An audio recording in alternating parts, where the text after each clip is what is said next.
Hello and good morning. 5 minute current affairs के show में आपका स्वागत है। इससे पहले जो इसकी डिटेल क्लास है वो अपने यूट्यूब चैनल पे अपलोड कर की जा चुकी है, जिसे आप देखना चाहें तो देख सकते हैं।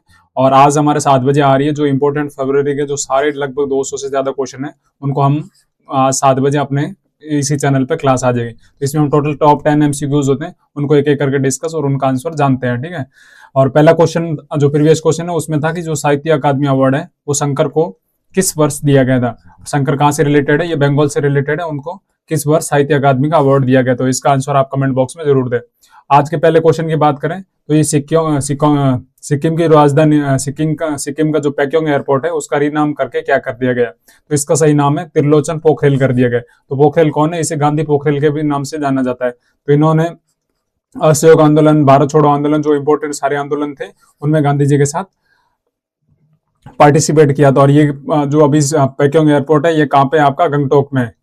पैक्योंग एयरपोर्ट कहाँ पे? गंगटोक में। और इसका जो प्रेम सिंह तमांग है उन्होंने अभी इसका नया नाम चेंज करके क्या रख दिया गया? त्रिलोचन पोखरेल कर दिया गया। और त्रिलोचन पोखरेल कौन थे? ये जैसे गांधी पोखरेल के नाम से भी जाना जाता है और ये स्वतंत्रता आंदोलन सेनानी थे। ठीक है। अगला दूसरा क्वेश्चन है कि जो रेल टेक पॉलिसी है 2026 का, उसके तहत कौन सा पोर्टल लॉन्च किया गया है? तो इसके तहत लॉन्च किया गया रेल टेक पोर्टल। तो ये पोर्टल में क्या होगा? जो भी इनोवेशन से रिलेटेड जितने भी जो भी इंडस्ट्री है, जो स्टार्टअप्स है, वो इसके थ्रू इसमें अप्लाई कर सकते हैं और जान पाएंगे कि हम रेलवे के साथ क्या क्या यूटिलाइज किया जा सकते हैं। और ये इनोवेशन कब है? रेलवे का एक इनोवेशन चल रहा है 52 सप्ताह 52 अनुप्रयोग। ठीक है। उसी के तहत ये रेल टेक पॉलिसी लॉन्च की गई है। तो इसमें सबसे इंपॉर्टेंट चीज क्या था? रेल टेक पोर्टल को लॉन्च किया गया। तो किसके द्वारा? अश्विनी वैष्णव के द्वारा। अगला क्वेश्चन है जो इंडिया और इसराइल के बीच में जो यूपीआई इंटीग्रेशन है उसके पार्टनरशिप की गई है। तो इंडिया का तो आपको पता है एनपीसीआई होगा, national payment corporation of India. इसकी स्थापना कब हुई थी? 2008 में। और यूपीआई की बात करें, स्थापना कब हुई थी? 2016 में। और अभी इन्होंने मसाव, जो इसराइल की जो अभी जैसे अपने यूपीआई है उस तरह इसराइल की एक एजेंसी है मसाव के साथ इन्होंने अभी यूपीआई इंटीग्रेशन किया। तो अब हम इसराइल में भी यूपीआई का यूटिलाइज कर सकते हैं। अगला क्वेश्चन है कि प्रेसिडेंट मुर्मू ने अभी सॉर्टी की, मतलब यात्रा की है, किस हेलीकॉप्टर में? ठीक है। तो इंपॉर्टेंट हेलीकॉप्टर है जिसका नाम है एलसीएच प्रचंड। एलसीएच का मतलब होता है लाइट कॉम्बैट हेलीकॉप्टर प्रचंड। और ये किसके द्वारा बनाया जाता है? हेल के द्वारा बनाया जाता है। और हाल ही में आपको पता है जो वायु शक्ति अभियान है, वायु शक्ति 2026 का जो भी अभियान है वो कहाँ चल रहा है? जो पोखरण रेंज है, पोखरण जो आपको पता होगा, पोखरण रेंज राजस्थान में है, जैसलमेर डिस्ट्रिक्ट में। वहां पे अभी हाल ही में इसी हेलीकॉप्टर में यात्रा की किसने? प्रेसिडेंट मुर्मू ने। अगला क्वेश्चन है कि nation wide HPV vaccination campaign launch की डेट क्या है? तो इसका सही डेट है अभी फरवरी 28, 2026 को प्रधानमंत्री मोदी राजस्थान के अजमेर से इसको लॉन्च करेंगे। तो ये टीकाकरण होता है जिसमें जो सर्वाइकल कैंसर होता है उसको रोकथाम के लिए। कौन सा कैंसर? सर्वाइकल कैंसर को रोकथाम के लिए एचपीवी होता है। इसका मतलब ह्यूमन, इसका फुल फॉर्म होता है ह्यूमन पापिलोमा वायरस। क्या? ह्यूमन पापिलोमा वायरस है। और इसको किसको रोकने के लिए? जो सर्वाइकल कैंसर होता है, मुख्यतः जो सेक्सुअल जो चीजें होती है इंटरकोर्स से ये देखने को मिलता है। अगला क्वेश्चन है कि जो ऑपरेशन क्रैकडाउन है उसका मुख्य उद्देश्य क्या है और किसके द्वारा किया गया? तेलंगाना पुलिस के द्वारा।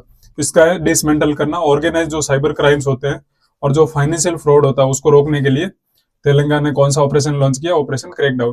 अगला क्वेश्चन है कि पाकिस्तान का अफगानिस्तान के विरुद्ध सैन्य अभियान लॉन्च किया गया, उसका क्या नाम है? तो इसका सही आंसर है ऑपरेशन गजाब लिल्ले हक। तो ये अफगानिस्तान के खिलाफ जो खुद कल अफगानिस्तान का सहयोग ले रहे थे, आज वो खुद ही उनसे लड़ रहे हैं। तो कभी जो दोस्त थे वो भी दुश्मन बन सकते हैं। अगला क्वेश्चन है कि जो स्टेट इनोवेशन मिशन है SIM, इसका लॉन्च हाल ही में कहां से किया गया था? तो इसका हाल ही में लॉन्च किया गया त्रिपुरा में। किसके द्वारा? डॉक्टर जितेंद्र सिंह के द्वारा। डॉक्टर जितेंद्र सिंह के द्वारा लॉन्च किया गया। और ये किस मिशन के तहत है? इसके तहत तो ये होता है जो भी इनोवेशन होते हैं स्टेट के, उसके जो इंडिया का जो अटल इनोवेशन मिशन है, अटल इनोवेशन मिशन 2.0, उसके तहत उसको और ज्यादा बढ़ावा दिया जाएगा और इनोवेशन में मदद की जाएगी। तो स्टेट इनोवेशन मिशन कहां से लॉन्च किया गया है? त्रिपुरा से। अगला क्वेश्चन है द विक्कोसैट 1। ये हाल ही में चर्चा में रहा है क्योंकि एक 600 ग्राम का एक मिनी सैटेलाइट है जिसे डिजाइन किया गया, डिटेक्ट किया जाएगा। ये क्या डिटेक्ट करेगा? फंगल स्पोर्स को। किसको? फंगल स्पोर्स को। और इन द स्ट्रेटोस्फीयर, और इसको किस मंडल में छोड़ा गया? समताप मंडल में इसको छोड़ा गया है। तो ये क्वेश्चन अपने आप में इंपॉर्टेंट है क्योंकि ये जो तमिलनाडु है उसके किसी गवर्नमेंट स्कूल से, जो शिवगंगे डिस्ट्रिक्ट है उसके किसी गवर्नमेंट स्कूल से जो 11th क्लास के स्टूडेंट उनके द्वारा इसको लॉन्च किया गया है। और इसको जो हीलियम का जो गुब्बारा होता है उसकी सहायता से इसको समताप मंडल में छोड़ा गया। किस क्या नाम है? विकोसेट 1। और अगला है wild life Wayanad wild life sanctuary किस लोकेशन में स्थित है? ये केरला में, और जिसका दूसरा नाम है मुत्तंगा रेंज भी बोला जाता है। मुत्तंगा रेंज भी किसको बोला जाता है? वायनाड सेंचुरी को। और इसके आसपास के जो नागरहोल है, कर्नाटक का नागरहोल और बांदीपुर जो नेशनल पार्क भी इसके बाउंड्री लगते हैं। ठीक है, उम्मीद करता हूँ ये सारी पूरी क्लास आपको समझ में आएगी। डिटेल क्लास के लिए आप देख सकते हैं हमारे यूट्यूब चैनल को।